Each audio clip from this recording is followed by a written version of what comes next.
HbA1c म्हणजे नेमकं काय आहे हे समजून घ्या। जोपर्यंत तुम्हाला HbA1c ची तपासणी नेमकी काय आहे, तिचं महत्व डायबिटीसच्या पेशंटमध्ये काय आहे, ती नेमकी कशी केली जाते, नॉर्मल HbA1c चा रिपोर्ट किती असतो, प्री डायबिटिकचा किती असतो आणि डायबिटिक पेशंटचा किती असतो, तो आपल्या शरीरामध्ये कशा प्रकारे नियंत्रित राहणं गरजेचं आहे, आवश्यक आहे, हे देखील तुम्हाला समजून घ्यावं लागेल। बऱ्याचदा आपण फक्त उपाय शोधतो, मात्र त्या मागचं जे शास्त्र आहे, सायन्स आहे, बेसिक प्राथमिक जी माहिती आहे ती आपण समजून घेत नाही। जर आपण ती समजून घेतली तर आपल्या मेंदूला त्या गोष्टी सगळ्या व्यवस्थित पटतील आणि त्याची अंमलबजावणी करण्यासाठी आपल्याला चांगली प्रेरणा मिळेल आणि एकूणच आपलं डायबिटीसच्या सोबत असणारं आयुष्य हे आनंददायी होईल, निरोगी राहील आणि सगळ्यात महत्त्वाचं डायबिटीस या आजाराच्या सोबत आपण अतिशय चांगल्या प्रकारे निरोगी जीवन जगू शकतो, कुठल्याही कॉम्प्लिकेशन किंवा कुठल्याही गुंतागुंतीशिवाय। हल्ली आपण बघतोय डायबिटीस झाला की एक ना एक अनेक तक्रारी हळूहळू उद्भवायला लागतात। मग रक्तवाहिन्यांचे, हृदयाचे आजार होतात, डोळ्याचे आजार होतात, पायामध्ये भगभग करायला लागते, न्यूरोपॅथी होते, किडनीवरती त्याचा असर होतो, नेफ्रोपॅथी होते, एकूणच संपूर्ण आरोग्य, संपूर्ण शरीरातील अवयव हे हळूहळू आजारी पडायला लागतात। सगळ्यात सुरुवातीला पाहूया की HbA1c हा नेमका प्रकार काय आहे।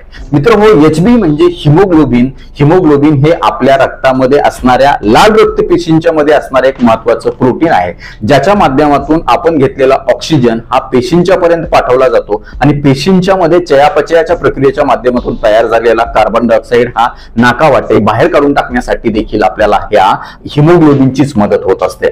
आता ह्या हिमोग्लोबिनचे देखील काही प्रकार असतात, त्यामधलाच एक प्रकार म्हणजे HbA1c। आता हा काय घटक आहे तर याला आपण अजून एक नाव देतो, ते म्हणजे ग्लायकोसिलेटेड हिमोग्लोबिन। आता हे ग्लायकोसिलेटेड हिमोग्लोबिन म्हणजे काय, हे असं हिमोग्लोबिन आहे रक्तामधलं, शरीरामधलं, ज्याला रक्तातील साखर अर्थात ग्लुकोज हे चिटकून बसते आणि त्याचं एक ऍव्हरेज प्रमाण आपल्याला लक्षात येतं। ही तपासणी नेमकी कशाच्या माध्यमातून केली जाते तर ही तपासणी रक्ताच्या माध्यमातून केली जाते।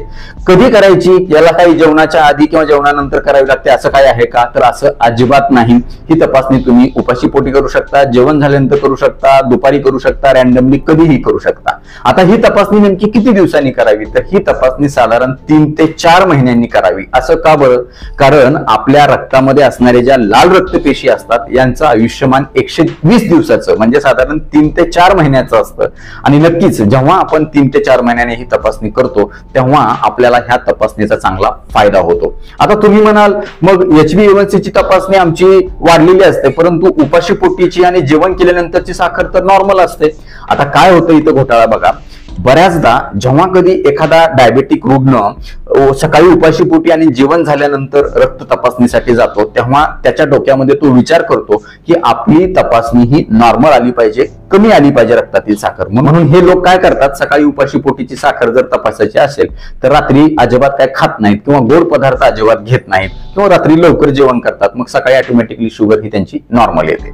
आणि जेवण झाल्यानंतर जेव्हा तपासणी करायची असते तेव्हा देखील जेवण अतिशय कमी करतात, गोड अजिबात खात नाहीत आणि त्या परिणाम म्हणून त्यांची रिपोर्ट ही जेवण झाल्यानंतरची नॉर्मल येते। मग इथं गफलत होऊन बसते, डॉक्टरांना देखील तिथं मिसगाईड होतं, डॉक्टरांचं देखील कन्फ्युजन होतं।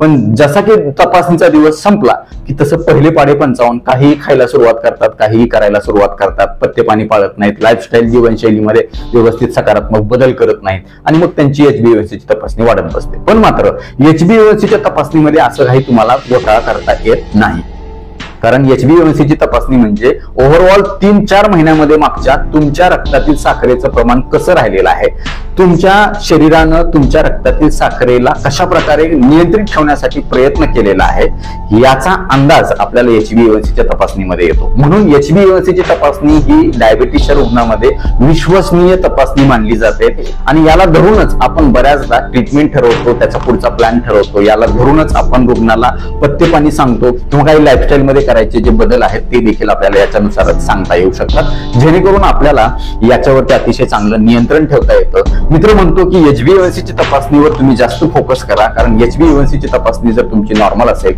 तर याचा अर्थ असा असतो की तुमची रक्तातील साखरेची पातळी ही नियंत्रित राहत आहे, तुमचा डायबिटीस कंट्रोल मध्ये होत आहे। मग याचा अर्थ असा आहे का की HbA1c ची तपासणीच करायची फक्त आणि उपाशीपोटी आणि जेवणानंतर करायची नाही, असं देखील अजिबात नाही। तुम्ही उपाशीपोटी जेवणानंतर 2 तासांनी किंवा रॅन्डम ब्लड शुगर देखील तपासणं अत्यंत गरजेचं आहे। जेव्हाच्या तेव्हा तुमच्या डॉक्टरांच्या सल्ल्याने 15 दिवसाला, महिन्याला किंवा कधी औषध गोळ्या चालू असताना तुम्हाला काही त्रास जाणवला, चक्कर येणं, अशक्तपणा वाटणं, अंगावरती घाम येणं किंवा अजून काही धडधड होणं, घबराट होणं, अशा प्रकारच्या तक्रारी जेव्हा ट्रीटमेंट चालू असताना होत असतात तेव्हा देखील आपल्याला ही तपासणी उपाशीपोटी जेवल्यानंतर आणि रॅन्डम शुगर तपासावी लागते. तर एकूणच HbA1cच्या तपासणीला आपल्या या डायबिटीसच्या रुग्णामध्ये अनन्यसाधारण महत्व आहे. आता ही तपासणी नेमकी किती असते आणि किती असली पाहिजे? मित्रहो, जर तुमचे HbA1c 5.7च्या आत असेल तर तुम्हाला डायबिटीस नाही, तुमच्या रक्तातील साखरेची पातळी अतिशय चांगली कंट्रोलमध्ये राहत आहे. जर तुमचे HbA1c हे 5.7 ते 6.4च्या मध्ये असेल तर तुम्ही प्री डायबेटिक आहात, म्हणजे तुम्हाला डायबिटीस अजून सुरू झालेला नाही परंतु तुम्हाला डायबिटीस होण्याची शक्यता जास्त आहे असा त्याचा अर्थ आहे. अशा वेळी तुम्हाला तिथं लागलीच सावध व्हायचंय. आणि जर समजा तुमचा HbA1cचा रिपोर्ट हा 6.5च्या पेक्षा जास्त असेल सतत नेहमी, तर समजून जा की तुम्ही डायबिटिक आहात, तुम्हाला पूर्णपणे संपूर्ण हा डायबिटीस सुरू झालेला आहे. तेव्हा तुम्हाला अजून जास्त काळजी घेण्याची गरज आहे. आणि लक्षात ठेवा, सगळ्यात महत्वाचं, जेवढा तुमचा HbA1cचा रिपोर्ट जास्त असेल तेवढं तुमच्या डायबिटीसचं कॉम्प्लिकेशन म्हणजे गुंतागुंत, डायबिटीसचा तुमच्या शरीराला होणारा त्रास हा जास्त, हे लक्षात ठेवा. हे जर तुम्ही गांभीर्याने लक्षात ठेवलं तर तुम्हाला नक्कीच त्याची जाणीव होईल आणि ह्या सगळ्या गोष्टी तुम्ही व्यवस्थित करायला सुरुवात करा. बहुतांश वेळेला डायबिटीसच्या पेशंटला औषध गोळ्या चालू असताना बरेच डॉक्टर सांगतात की HbA1cचा रिपोर्ट किमान 7च्या आत तरी असायला पाहिजे. तर आपण समजू शकतो की तुमचा डायबिटीस कुठेतरी कंट्रोलमध्ये यायला लागलाय, आटोक्यात राहायला लागलाय. मित्रांनो, काही वेळेला ह्या HbA1cच्या रिपोर्ट मध्ये सुद्धा गडबड येऊ शकते. कधी येऊ शकते? जर तुम्हाला अॅनिमिया म्हणजे रक्तक्षय झाला असेल, तुमच्या रक्तातील हिमोग्लोबिनचं प्रमाण फार कमी झालेलं असेल तर अशा वेळी त्याच्यामध्ये काही गडबड येऊ शकते. जर तुम्हाला रक्तातील लाल रक्तपेशीच्या संदर्भामध्ये काही आजार असतील, जसे की सिकेल सेल अॅनिमिया आहे, थॅलेसेमिया आहे किंवा हिमोफिलिया आहे, रक्तस्रावाचे कुठले आजार असतील, अंगावरून जास्त रक्तस्राव जात असेल कुठल्या ना कुठल्या माध्यमातून, कुठल्या ना कुठल्या कारणामुळे, तर अशा वेळी देखील HbA1cचा रिपोर्ट मध्ये गडबड येऊ शकते. तो रिपोर्ट चुकीचा येऊ शकतो. अशा वेळी तुमच्या डॉक्टरांच्या सल्ल्याने याच्यावरती तुम्ही सल्लामसलत करू शकता आणि त्यानुसार तुम्ही पुढील कार्यवाही करू शकता. नक्कीच तुम्हाला याचा देखील चांगला फायदा होईल. आता